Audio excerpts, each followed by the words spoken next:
Je vous reviens aujourd'hui pour vous présenter mes favoris du mois de janvier. Alors je vais commencer avec un pinceau que je vous avais déjà présenté dans un haul. Il s'agit d'un pinceau de la marque Ebelin que j'ai acheté dans un DM en Allemagne. Il se présente dans une petite pochette en plastique. C'est un pinceau vegan, donc c'est un pinceau blender que j'aime énormément. Déjà j'aime beaucoup les blenders, mais alors celui-ci c'est une forme que je ne possédais pas. Donc je vous en ai ramené deux pour vous montrer, notamment le 776 de Delium et le Larinim pour vous montrer. On est sur une forme beaucoup plus pointue, beaucoup plus longue et plus pointue, ce qui fait qu'il va vraiment s'engouffrer dans le creux pour avoir un résultat un petit peu plus précis et déposer davantage la matière avec précision et intensité. Je l'aime beaucoup, mais il est assez souple pour ne pas en déposer trop. Et puis surtout ce que j'aime, c'est sa douceur. C'est vrai que par exemple par rapport au Delium Tools, il n'y a pas photo, il est beaucoup plus doux et beaucoup plus agréable à utiliser. J'ai été agréablement surprise, surtout pour un pinceau qui ne coûte pas très cher. Ça c'est vraiment une très chouette découverte si vous avez l'occasion. Il semblerait que peut-être bientôt il y ait un e-shop, alors vous voyez, vous aurez peut-être l'occasion. En tout cas voilà, moi si je peux y retourner, je prendrai volontiers un autre pinceau parce que c'est un réel coup de cœur. Ensuite chez Alverde, j'avais pris aussi une nouvelle crème visage, je vous en avais parlé. Donc j'avais opté pour la Vital Plus. Alors je l'avais prise en vous disant qu'elle avait des shimmers dorés, etc., que ça pouvait être sympa. Et finalement non, quand je l'ai utilisée, c'était une crème toute blanche. Bon, je me suis dit, de toute façon tu ne comprends pas ce qu'il y a décrit sur le packaging, alors on va s'arrêter là. Donc je l'ai utilisée, c'est une crème qui est vraiment adaptée à ma peau sèche et déshydratée, je trouve. Sur le long terme, il me faut un sérum, mais vraiment elle laisse ma peau bien nourrie, sans tiraillement ni plaque de sécheresse. Je trouve qu'elle est vraiment très confortable. Et vraiment, elle propose un soin profond, je trouve. D'ailleurs, c'est sans doute ce qui est écrit en dessous. Et je la trouve vraiment très bien. Et en plus de ça, elle a un petit coup de bonne mine. Et je pense que c'est pour ça qu'on voit des shimmers et donc des micas dans la composition. Elle donne un petit peu d'éclat au teint et ça se voit. C'est ce que j'aime chez elle, surtout en hiver. Je trouve que c'est une crème complète. Même si la composition ne me plaît pas, on va dire, dans le détail, c'est une très bonne crème et un très bon rapport qualité-prix. Nous avons également découvert un dentifrice. Nous en avons découvert deux différents là, ces derniers mois. Après le Lavera, nous avons découvert le Velleda que voici. Donc c'est le gel dentifrice végétal que nous n'aimons pas du tout. C'est un gel légèrement rose qui ne mousse pas du tout. Et c'est vrai que là pour moi la mousse est nécessaire, ne serait-ce que pour bien répartir sur mes dents. Du coup je suis obligée d'en prendre beaucoup pour vraiment avoir l'impression de nettoyer mes dents. Je ne l'aime vraiment pas. D'ailleurs celui-ci, comme avec le Lavera, mon conjoint me demandait le dentifrice rouge comme il dit, qui est donc le dentifrice Jason.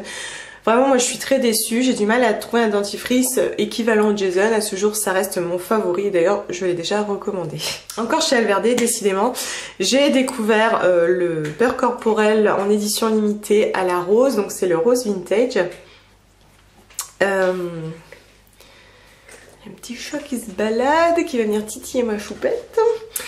Donc ça c'est une édition limitée sur le même principe que le beurre corporel au melon dont on a entendu beaucoup parler. Honnêtement c'est un équivalent, notamment au niveau de l'hydratation. Voilà, c'est vraiment pour les peaux normales à déshydrater, mais pas plus. De toute façon ça se voit dans la composition, on n'a pas de corps extrêmement riche comme du beurre de karité, du beurre de cacao ou de l'huile de coco. Cela dit, voilà, pour les peaux normales et déshydratées, il est très bien. Moi, sur mes bras, il me va bien. L'odeur, c'est une odeur de rose un peu sucrée que je trouve très sympa. On a un très bon rapport qualité-prix comme d'habitude. Voilà, c'est une crème sympa que je prends plaisir à utiliser tous les jours. Ensuite, et ça a été mon chouchou de tout l'hiver, même si c'est un coup de cœur depuis mon plus jeune âge, il s'agit du beurre de karité et en particulier celui de Out of Africa qui est enrichi en huile de vanille et vitamine E. Alors j'utilise du beurre de karité depuis toujours, comme je vous l'ai souvent dit, seulement je déteste l'odeur du karité, même si je l'utilise depuis que je vois le jour, depuis que j'ai vu le jour. Je n'aime pas cette odeur et c'est vrai que je cherchais un beurre de karité un petit peu plus sympa pour mon fils sans qu'il soit désodorisé et donc dénaturé. C'est très important d'avoir un beurre de karité brut. Je pourrais vous en parler davantage pour savoir le reconnaître si ça vous intéresse. Bref, du coup j'avais opté pour celui-ci en me disant voilà, ça sentira la vanille. Donc celui-ci je l'ai eu sur Vitacost ou Hyper, je ne sais plus. Donc le voici, c'est un beurre de karité que j'adore, déjà effectivement parce qu'il n'est pas raffiné, on sent bien l'odeur du beurre de karité derrière la vanille et puis il est bien jaune, mais on a une forte présence de la vanille et c'est d'ailleurs ce qui prédomine sur la peau et c'est ce que j'aime chez lui. Voilà, je le mets sur les joues de mon fils, sur son corps et voilà, ça sent bon la vanille, c'est très très bien pour mon fils et alors c'est magique.